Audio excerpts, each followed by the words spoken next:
Went to the London Comic Mart this weekend. As always, had a long list of things to buy. I didn't actually find any of the things I had on my list, but afterwards I did go and order them on eBay. But I did get this, Marvel Tales, and well, there's a few other ones, some British ones, which I really quite like as well. So the first one, Marvel Tales, love these old reprints. I've got Marvel Collector's Item Classics, Fantasy Masterpieces, all those sort of ones. And this one, Molten Man Regrets, that was the second story, Molten Man. And also, weirdly, even though it's got on the front cover Thor and Human Torch, we've actually got a Doctor Strange story. Very, very strange why they did that. And also the Looter story. I actually quite like this story. It was an unusual one, slightly different from what you usually expect at that time, because we have Dr. Octopus, Master Planner, and the Green Goblin, and all those sort of things. But you had this Looter story, which always seemed a bit odd. This is an odd one for me. Sgt Fury and his Howling Commandos. I've really only got mainly probably up to about 20 or 30, those sort of period issues of Sgt Fury. Haven't got anything from around this time, 73. The story clearly had moved on a bit at this point. Unfortunately, I was looking on Marvel Unlimited. They don't seem to be reprinting lots of these stories, obviously the later ones. Maybe some were reprints. I don't know. Maybe this one was a reprint as well. But Dick Ayers, penciled by Dick Ayers, still perfectly reasonable story. And I was really glad I picked that up for, I think it was about £1, something reasonable. Now, this is an odd one. Good humour. Quite often, obviously, these are in bags, so you don't know what you're going to get before you actually buy it. But I thought, you know what? I'll give it a go. This is a Charlton book, slightly different from my usual sort of Charlton books that I pick up. So, but in here, most of the stuff, very sort of average jokes, most of the things, obviously, of their time. This, I assume, was 1970s. Let's have a look. 1973. Yeah, sort of probably one that would have turned up in my local newsagents at the time. More than 200 and 10p. Obviously, I didn't pay 10p. I think it was about £1 again for that. However, I have been picking up more of these. Now, I did have these Marvel ones before, Mighty World of Marvel. I loved them. I loved them at the time, and they're still great when you actually look at them now. This one, obviously, the Hulk, two Hulk stories, and it's got a classic bit of Bill Everett here. I really love anything Bill Everett. Though the monster hit, yeah, maybe not. That was obviously with the Mole Man and Tyrannus. And you got here his final weapon, the life reduction. Use it, use it. Obviously, clearly does not stop the Hulk. But then we've got the stages set, a man called Boomerang. I always felt sorry for Boomerang. One of those characters that could have probably gone on. Maybe he did turn up later, a different character called Boomerang. But still, at this time, I thought, what a cool character, actually. Sadly, he didn't last very long. But that's, you can see he had all these boomerangs. And he was, he was facing probably a character that he shouldn't have faced. Maybe against Daredevil or someone else, maybe they could have done a bit more with him. But against the Hulk, he was really on a losing thing there. I get free. I'm the Hulk. The Hulk. That's a bit of very intense Hulk there. Now, I always loved letter pages, of course, these. And also, you had Stan Lee Sounds Off. I wonder if anyone's ever collected these. I don't know. They're sort of, these ones are sort of tucked away there. But what you have got then is, of course, the classic Slaves of the Microwave. I always loved this green. They always did these different colour schemes here. Special surprise guest, Ant-Man. And I don't think at the time I would have known who Ant-Man was at all. Because, of course, at that point, we didn't have the Avengers comics. And I don't know if Ant-Man particularly had much in the Fantastic, Terrific, etc. early ones. Or possibly Alan Class. I probably would have seen maybe Ant-Man stories. But still, this one, Doctor Doom one, I always love this one. Just an absolute classic. So, everyone, all the characters are shrunk down. And then we got this, Tomahawk. Always love picking up these lovely sort of British 1 shilling edition. It says here, number 36, approved by the Comics Code Authority, the Frontier Dinosaur. You can't beat a dinosaur story with obviously the Wild West as well. And actually some really good artwork in this. This has got some real great, I think it's brilliant. Let's say we've got Trigger Twins, Sheriff on the Spot. Now you wouldn't know from the cover that these characters were going to be in it. So it's a nice surprise. You've got Kid Colt there. I must admit, drawing a Kid Colt looks a bit odd there, doesn't it? But still, what we've got over here, we've got Tomahawk. I think there's a few Tomahawk stories. Mystery of the Frontier Boy. And the dinosaur is sort of dealt with very odd as well. I was thinking, yeah, maybe they could have done a bit better with that dinosaur. Wouldn't someone wanted to capture the dinosaur and then maybe sort of display him somewhere else? But still, no, that didn't happen. Johnny Thunder as well. Johnny Thunder, Talking Shadow. And you always had these ones as well. Nature's Prize Pupil. And also, weirdly, a letters page as well, which I think is quite nice. But again, really good, excellent artwork. Now, I've been reading the omnibus, the Warlord omnibus. When I picked this up, and I didn't look particularly numbered, I just picked it up because it was a Warlord. I'm going to get that one, I thought. And I noticed now when I got it, 74, issue 74. Now, this is well beyond, of course, the omnibus I've got. I think that's up to number 36. The artwork's changed quite a bit, and the storyline is a bit different, but it's nice just to pick up because I didn't really buy many of these Warlords, and I don't know when this was, this one. Let's have a look. This is Warlord 1983. So 1983, Mike Grell had clearly, obviously, at this point moved on. It still obviously probably says something about Mike Grell at the front. Does it just go there, Mike Grell? Oh, we've still got this. Home Again, and it's written by Curry Bucket, apparently. Dan Jurgens, and of course created by Mike Grell. So that's there. Another Mighty World of Marvel, starring the Incredible Hulk. Obviously, the Hulk, near enough was bigger banner there, 6p it was then. And this was, of course, the Submariner story. I really thoroughly enjoyed this. Clash of the Titans. For some reason, the inking changed. There was a period where these Mighty World of Marvels suddenly had very, very dark inking like this. They really went over top. It changed again later, but it sort of went from one style to another style. I have no idea the reason why. Maybe they went to different printers or something. Something happened, but still, the stories are still great. I think there's obviously Subby then obviously can do pretty well against the Hulk in the water. And the Stilt Man Cometh. That was a great one. Wally Wood, superb Wally Wood. Love his work. And on to the next story, which I think was a Gideon one. That was the Gideon one story. Richest man in the world. There he was. So you've got Gideon there, obviously controlling the world. He's obviously destroying these people's banks and all that sort of stuff. And he's sort of good story though. Thoroughly enjoyed it. Another one here, Marvel Mighty. Now I picked up a lot of these. These were all, I think, £1, something like that. And it was just a part of them. I thought, you know what? I am really getting back into these. I had all of them. That's the terrible thing about it. You always, and then I got rid of quite a lot of them, all in generally one go. So in many ways, I'm sort of coming back to them and looking at them again. I think they're just great. The thing is, for me, I think just the quality of the ink work is just great. You can actually see it. It's really quite sharp, really much bigger than, of course, the American comics. So which is great as well. The only thing that would always be the criticism I would have was this. Sometimes you had some actually quite nicely drawn bits. Sometimes you looked and thought, that really wasn't the greatest bit of artwork. And it really does bounce backwards. Also, you had these as well, which I think is always great. Look at old Marvel Master pin-up. Now, I don't know where this came from. Maybe a panel or something. They blew this panel up because, I don't know, very odd. And also, of course, you had these ones, adverts for there, and you had a less page there as well. And a Conan. Conan was in it at that time. So, there's that. Now, Spider-Man, there's a Spider-Man one. And again, sometimes you get, now that obviously was the actual issue there. I love these ones as well. Pen Pal Swap Shop. And I just think great, because who would put all the names now? You've got all the names here. This is XYZ, all the people where they were. Obviously, they were swapping stuff. Tom and Jerry, 1 and 4. I have Spider-Man 30. I want to swap for Marvel 1. I assume that was the UK copies, of course. I have a Superboy book. I want to swap for 25 Marvel mags. What? Now, was it Superboy 1 or something? The American issue.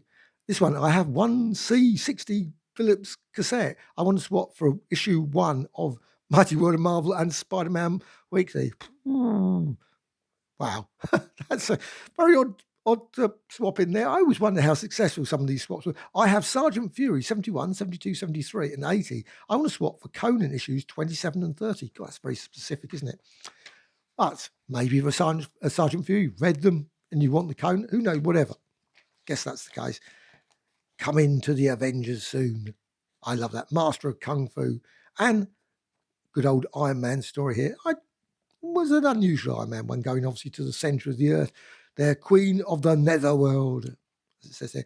Another one is great gallery of, I think that was a genuine poster. But also you had these next week's issue as well. Who the brainwasher really was. Of course, at this point we didn't know. I'm not going to say, but everyone, of course, does know now. And of course, you've got this classic Thor versus Hercules story. This was probably one of the earliest of the Warlock ones I bought. Now, this is a February issue. Around that time, for some weird reason, you could pick up a lot of issues that were like in January, February, March, April, whatever. So I find it very hard to work out, to map exactly the issues that I bought. And I'm just going through buying my first period of buying comics. I guess, do people do that? I don't know. That's just a slight, obviously, for me, it's March 1973. So whenever I find a March 73, however tatty, it doesn't matter. I happily pick up a copy. And as soon as I saw this one, I thought, yes, that's in my sort of period I've got for it. The Demon Called Tracks. Not a great story, but the artwork is absolutely brilliant. I love Gil Kane's work. Of course, Gil Kane, absolutely the best as far as I'm concerned. And you got, of course, Doctor Doom turns up. When strikes the deathbirds. And pow, pow, and reach it I have, he says there. And of course, you've got the lovely stamp here, Poplar Book Centre. I can't even read that. Camberwell, somewhere, Camberwell Church Street, apparently. No idea. Somewhere in Camberwell, I guess. This is a classic. Really odd issue of Mighty World of Marvel. But at the time, I wouldn't have known it because this is number 32. But the thing is, it's still got that story with the old sort of Ant-Man one. Ant-Man one here. Brilliant. Of course, the Ant-Man.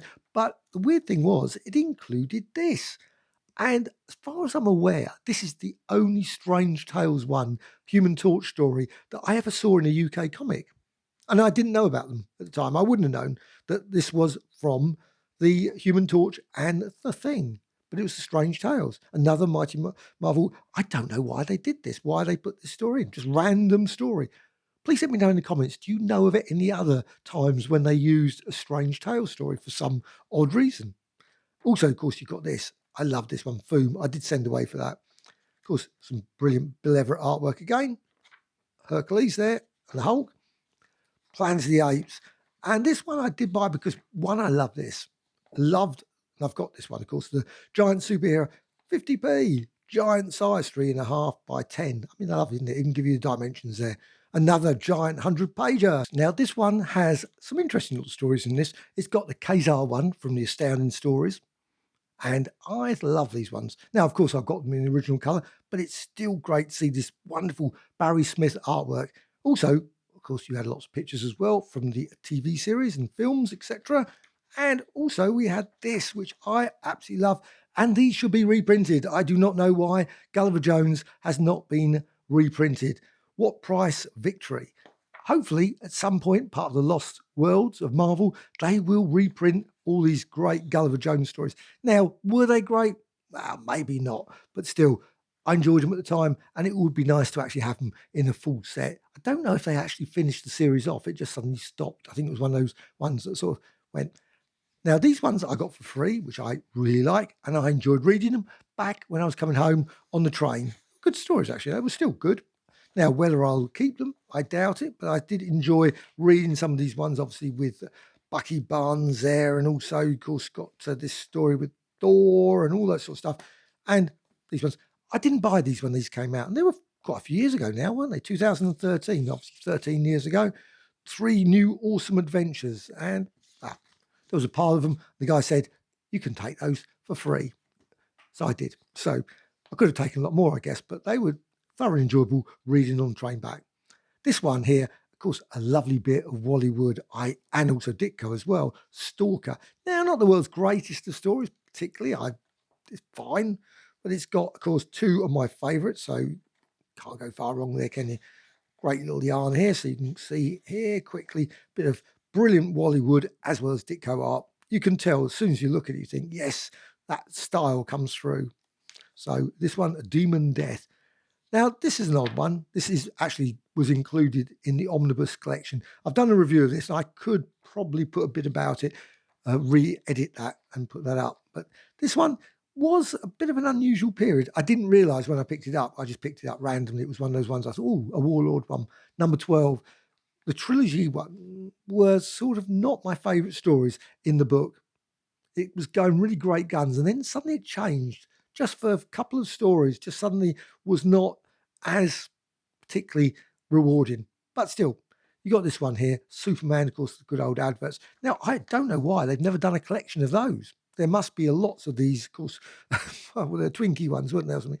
I had no idea. I know when I first went to New York, I think the first thing I went was to go and have a Twinkie. They weren't the most exciting of foods, I have to say, pretty horrible. But obviously, each their own. I imagine that some people absolutely love them. The Saint, this one, number 4, 1 shilling. Now, this is a TP, obviously Thorpe and Porter, I guess. I don't know who the artists are. If they were different artists, I'm certain it was, but it's still not bad little stories. Lovely black and white, and it's a good old 68 pages of The Saint. Now, I don't know if they're actually from US or anything else, who actually supplied them. On to this one, Starfire. This was number 3, 30 cents, and of course in the UK, T&P again, 12 pence. Was it 12 pence? Probably 12 pence. Not a series that I particularly picked up at the time, but it's still nice to actually pick up a copy of this. Again, super cheap. I did get this, and I really enjoy these ones, the Sea Devils. And if there's a series that I would love to see reprinted in the DC Finest, the Sea Devils would definitely be it. They did one with the showcase. That was it. You got volume 1 of the Sea Devils, and I would love to see a proper sort of DC Finest, or even an omnibus edition. Probably some of my favourite DC Comics. I just love these stories, these ones all set at sea. They were always battling things like octopuses or various people, that submarines or something, or various criminal activity.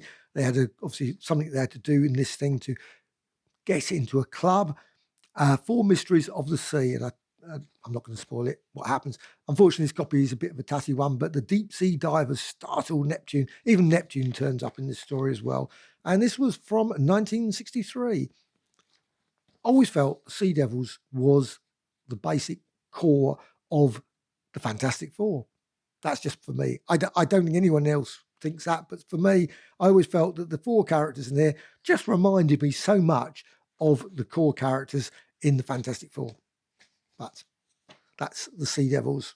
And then we got here Mighty World of Marvel, again, Hulk and the Avengers. Now, this was issue 208, obviously moved on quite a long way, and we've got now Stiltman, Stalks. I was never a fan of Stiltman, but we've got Conan still in there. And we got a very, very, again, this was one of the things they did. You had this, I don't know why they did this sometimes. Was it a recap or something? I really don't know, because obviously this isn't John Buscema's artwork. Don't know where it came from, but they did this. Coming soon, the world's newest and greatest superhero. I don't know. Who is that supposed to be? Britain's own, obviously Captain Britain, but he doesn't look like Captain Britain. Was that Captain Britain? I don't know. I guess so. Just doesn't look like him. Mr. Newsagent, please, I love the way I had it. Please reserve Marvel for me every week. Now, which Marvel though? That's a weird, isn't it? Please reserve, I suppose, because it was the Marvel mate. Howard the Duck for president. Stamped as well. You'd always get that. Of course, you've got this classic Neil Adams one there. And again, you had this very odd artwork. Why did they waste a page with this? There's absolutely no need for this to be included. I just find it baffling, because people who had bought the comic probably the previous week, they would come in and they would know why. Oh, I mean, I would have preferred if they just had a little cover or something, and they could have had the rest of the story. And this one's weird. The Hulkbuster base, Day of the Devastator. And now that, obviously, they've got the original page there. And I got this, which is very unusual, but I used to buy hundreds of these, and there was great shops near St. Paul's. Really brilliant. You could pick up these sort of volumes for next to nothing. They were just great. And I used to read loads of them. Obviously, read being the wrong kind of word, because I have obviously no idea, because it's in Japanese. I can't read Japanese to save my life. But luckily, there is now the Google Translate /Lens, Google Lens. And apparently, someone said this was called La or something. Now, maybe it is. But when I scan over with the camera, you can actually read it, turns it into English, which is great. And it says mechanical. I think this magazine's called Mechanical. That's my interpretation of it. Maybe I'm wrong, but it does mean finally I can actually read these ones and go through it. And why did I buy it? Because I love drawing. I do lots and lots of drawing. And I was thinking, you know what, I haven't bought one of these for ages. And the other ones that were in the shop, they had lots in the shop, but they were all very expensive. And I thought, oh, no, not going to spend that much on them. but I will buy that for that price, which was just under 10. So under £10, they've got vampire stories, they've got a whole range of them. And now, because I've got the camera with the Google thing, I can hover over and actually, instead of having to interpret or making up the story, which is what I always did before, now I can scan it and find out actually what was said. Most of the time it's something silly like, I want ginseng tea or something, that sort of thing, whatever. Or I need cherry blossom something. And I'm thinking, oh, okay. Very odd to have that sort of stuff in a vampire story, I guess, but still, I love all these things as well. They always have these. And again, another thing now, I've got this, obviously the camera, I can scan over and see what all these things are. You got 500 pages. If only we had UK comics like this came out, this sort of size, why not? I don't know how much this costs, actually. It was it would be down the side, I guess. I don't know. 620 yen. 620 yen is, I think, of the exchange rate, if I'm correct, around about 270-ish. I don't know. But you're probably talking only about £2.50 equivalent. Why can't we bring out books like this for £2.50? I would be over the moon. And yet you find in our ones, the British ones, just you don't get really much for £6 or £7. This is what we need in this country. I don't know. It would probably not possible, but I would love to see it all the same. It would be just great. But I've been drawing forever, and I always keep promising myself I will get off and actually do a proper book, proper thing. And I thought, you know what? I'm just going to have to force myself and really go for it and try. And at the Comic Mart, there was some people just drawing. There was some doing some Japanese work, and I had artwork, manga work, and I thought, oh, I really must make an effort to do it. But that's just something I probably won't do, but I really should. Because if you know my other channels, I've got quite a few other channels, and it's like Photoshop and design work and artwork. I love doing design. I've been doing that for, I can't remember how long, 50 odd years. I've been drawing and painting and whatever. But to actually produce something like this sort of thing is something I've always thought about, and why I actually started doing work in Photoshop, Painter, and graphic apps in the first place. And I never actually ever produced something like this. I just love this artwork, just absolutely great. And as mentioned, when I'd go to this bookshop there were other ones as well. There was some in like Soho. There was one around Piccadilly area. There's a few of these places where now I don't think these are so easy to pick up. There might be shops. Please let me know in the comments below if you know of any shops that have loads of these books. It will be great to pick up some more of these. But you used to get, I say quite often, the shop at the one near St Paul's used to have sales because they would have the stuff. Obviously, it would be left over, and it was like next to nothing. You could pick them up for very little, and I would always have piles of these. So many, it was just ridiculous. Got rid of them all, of course. I should have kept them all, but I didn't. And still love manga work. And I've been watching quite a few videos recently on the manga and how all that sort of stuff. And I'm thinking, you know what? Marvel Comics and DC really do have their problems against manga. And I still think it's so sad in this country. We just don't really have, a comic book industry in the same way that we used to. When you look back at the 70s and 60s, you see the vast amounts of comic books. I mean, there's comic books now, but they're not really comic books in the way that they were back then. And it's why. Obviously, you've got 2000 AD and a few other ones. Shift comes to mind. And you, of course, got Gosh with lots of indie comics. There's loads of stuff there, but it's just not the same. And it is such a weird, especially when you think of Japan, the vast amount of these books. In terms, we could do it. I think in this country, I mean, especially my hometown, which I find slightly sad. This is the one thing that really gets me. My hometown of Maidstone, where I live, used to have loads of paper mills, used to be one of the centre places for publishing and paper. And it's so hard to actually see where you can get to produce something like this. Sort of thing should be achievable. Surely. Should be achievable. And anyway, bit off subject, off of the Comic Mart. Well, completely back to actually the Comic Mart itself. Did you go to the Comic Mart? Did you enjoy the Comic Mart? Did you get things that you were looking for? Please put in the comments below. It's always great to know of the sort of ones that you picked up. Did you go into the second? That was one of the things I liked about the Comic Mart this time. The second room. I would say second room. The third room. third room. There was normally that room is always cut off, so it's not accessible. But this time it was open, and it's just great when they do that. So most times it's just 2 rooms. This time it was 3, and the third room was great. Didn't see many people in there. For some weird reason, that sort of room gets ignored. I think people just go the route backwards, forwards between 1 and the 2 rooms. But still, it was great. Maybe, of course, it was busier earlier, but I didn't go in at the 11 o'clock because it starts at 11. So it starts at 11. I very rarely ever go to 11 o'clock. It's just because I just don't get up to London by that time most of the time. And I want to go and have some coffee with some friends and all that sort of stuff. But still, so that is what I bought in this. Say, please some comments. Do you still love these ones as well? These old mighty. Have you been picking these up? Because I think that they're still. I got rid of lots, but they are great to bring back a few, like the Terrifics and Fantastics as well.